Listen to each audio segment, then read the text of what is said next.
half Ironman, 70.3 Blue Ridge. So I jump in the water and then I had a panic attack. I couldn't breathe. My heart rate went up to like 180. There was just thoughts running, so should I just stop? But no, we don't want to do that because that's not what it's all about.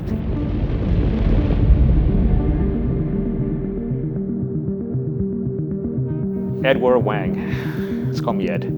My family were immigrants. We lived in Portland, Oregon. Got my Ph.D. in electrophysiology. I ended up joining Quest Diagnostics, and that's when I was introduced to triathlon. I've always enjoyed biking. I couldn't afford a car when I was going to college. Also running as well in spare time because, running is cheap, right? All you need is a pair of sneakers. Swimming, on the other hand, that's a little bit different. So the initial shock to me was, man, I'm just not a swimmer. How am I going to learn how to swim? But then you start working on it, right? Because, your mentality takes over. My wife may say, you know what, you're just a gluttony for pain. Well, yeah, we don't do this because it's easy. If it's easy, everybody's doing it. So that was probably one of the worst fear I ever had. I couldn't breathe. Heart rate was like 185 straight. I could give up. I could just take the boat back. But if I just, doesn't matter how slow I am, right? You'll eventually get there. I think what you kind of learn from these experiences, when your mind's in a dark place, you learn to really control that fear and really teach yourself your mind is stronger than your body.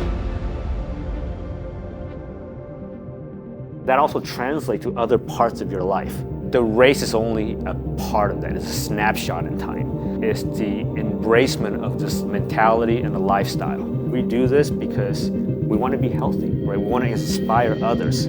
So I work for Quest Diagnostics now, and we have this initiative called the Healthy Quest. Now, on a broader macro scale, where we want to inspire people to live healthy lives, if our country or other companies are able to do this, right, and influence the community like what you and Nora are doing, then you can imagine that can really have an impact on the overall America's health score. Athletifreak, in my mind, embodies not just athletes, right? It's that mentality that anybody can be who they aspire to be. The fact is that if you don't start, you're never going to get there. If you want to be a D1 track runner, what do you have to do? Well, you have to run. If you want to be a basketball player, what do you have to do? You got to play basketball. Well, you got to start somewhere. It's a journey, right? It's not a switch where you just flip and turn it on. I like to think of it as a dimmer, right? You slowly push it and it gets brighter, right? You take one stroke at a time, you will get there. You take one step at a time, you will cross that finish line, right?